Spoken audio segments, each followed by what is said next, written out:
Anytime that we honor people in the community, it makes the meetings a little more special. You know, we honor a state champion. We had the Islander wrestlers last week. But we're talking like heroic measures. This kind of stuff doesn't happen all the time. And to honor 5 people in one meeting in the last few weeks, and 2 of them being a 2nd grader and a 4th grader, that's amazing. That to me, I'm so glad we were able to do it. And I'm so glad so many people were here for that part of the meeting. I want to give each of them a standing ovation, right? Like to have a 2nd and 4th grader make the decision to call 911 that obviously not just stopped a fire, but saved pets' lives, saved human lives, saved destruction of property beyond what, it's just incredible to have, a citizen that has skills jump in and help a arrest in progress and do it properly. Do it by asking, hey, officer, do you need some help? Instead of just jumping in, which could have been chaotic. That is an amazing thing. And then to have 2 folks at the airport, one of them being Doug Brown from this council, save a life, literally save a life with CPR in a situation. I was awestruck by all 5 of these folks and their efforts. It's a proud day for Grand Island.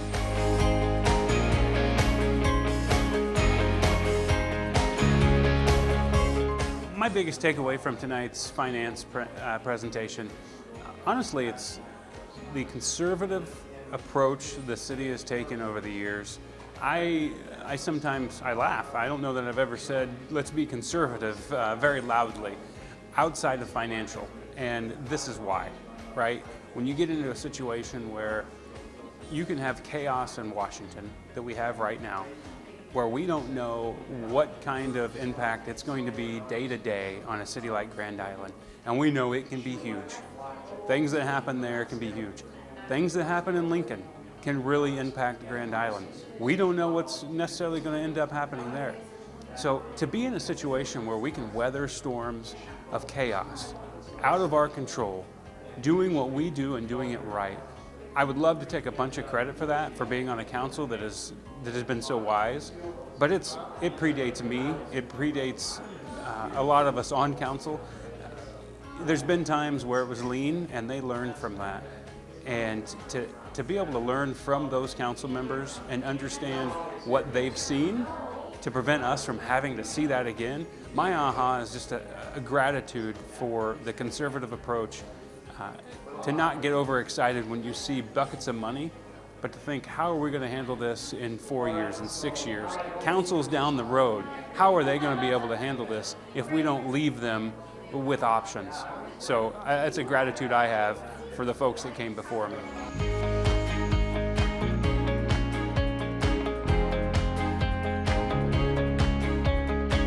The transparency portal, I look at it every time he brings it up, and I'm like, I'm so glad we have that. And I also have Pat at my fingertips, so if I have a question, I can call Pat. But for a community member to be able to look at that and have really some simplified looks at a complicated topic like a budget, to break it down, to drill into it and say, hey, I can see exactly how much we're making off of the Good Life tax so far, or for the casino tax, which are questions I get all the time, and I don't readily know off the top of my head how much those numbers are, but we can find it pretty easy on the website. So I'm thankful for an easy tool to use, even if I don't use it enough.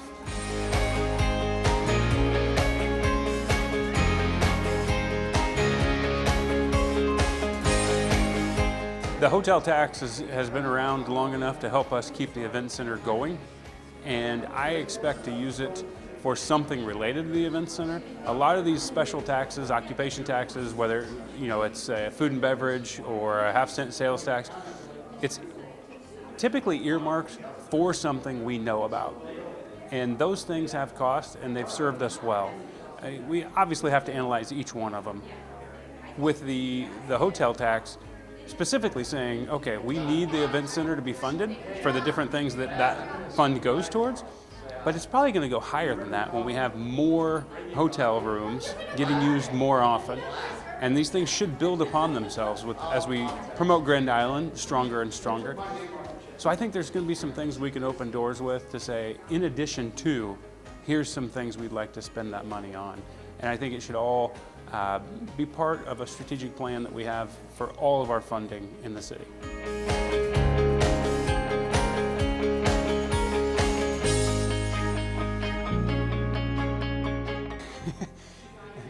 I often tell people leadership is not hard versus easy. It's not good versus bad. Leadership, no matter what it is, usually boils down to good versus good or bad versus bad, hard versus hard. It's rarely easy versus hard, right? So that's what we have to look at. And again, I will say a strategic plan to tell us where we want to go, where we want to be down the road. Not flying by the seat of our pants, not shooting from the hip every decision, but knowing what does that roadmap look like. We're going to rely on city staff and leaders. We're going to rely on community members to help with that. But each year we're faced with some of those problems, solutions, issues. Who are we going to reward and who aren't we? I'm really excited that the council is going to be brought in on an earlier basis this year to look at it before a lot of the decisions are made and then brought to us as recommendations. We can give our input before the different departments say, okay, if that's the kind of roadmap we have from council, how are we going to go forward? And then the recommendations, we understand them where they're coming from a little bit better, but they also understand what we're thinking before they bring us things.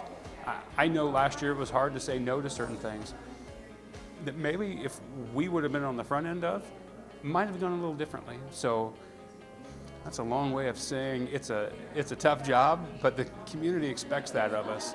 If it was up to me, yes, we would say yes to everything, but then future councils wouldn't be in the luxury position we are of not being broke. So we will have to make those hard decisions.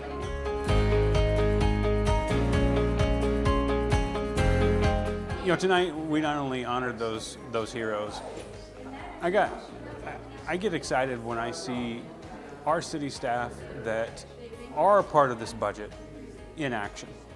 And I don't want to say heroic, they're doing their job, but to have presentations and to have questions answered from the community representatives, which is what the council are, with city staff to say, what are we spending money on? And then being able to have the answers, whether it's the website tool that we mentioned, or it's just their knowledge.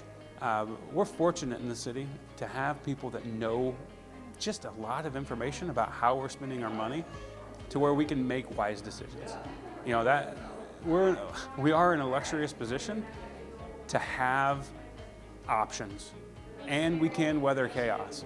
But a lot of that comes not just to council, but to good leadership and good folks in these positions in the city. So, those investments that we're spending these tax dollars on, they're paying off.